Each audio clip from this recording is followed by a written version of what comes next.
Stiamo assumendo staff di cucina e sala. Questo si legge sulla vetrata della trattoria San Pietro a Padova.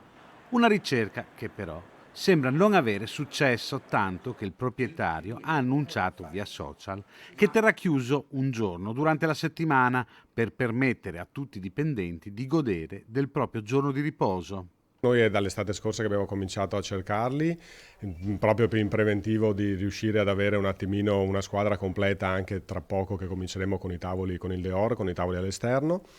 Non si trovano, non c'è più la vocazione per questo lavoro. Dopo lo sfogo social qualcosa si è mosso, qualche candidatura è arrivata, ma pochi hanno dato un'effettiva disponibilità. Arrivano, fino a prima ne arrivavano veramente pochi, adesso qualcuno in più e comunque poi vanno assolutamente scremati. Ci sono su 10 che arrivano, 5 proprio non si presentano, non ti rispondono neanche al telefono, non so neanche perché li mandino.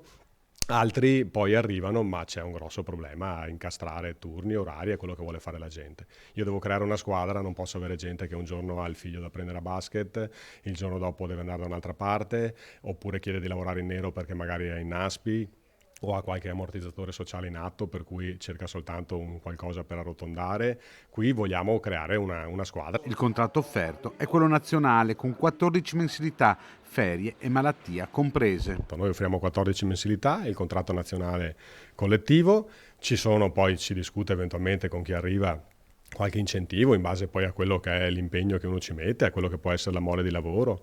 Chiudiamo 2 settimane d'inverno, chiudiamo 2 settimane d'estate e quindi se abbiamo la squadra al completo poi ognuno riesce a vivere anche la propria vita.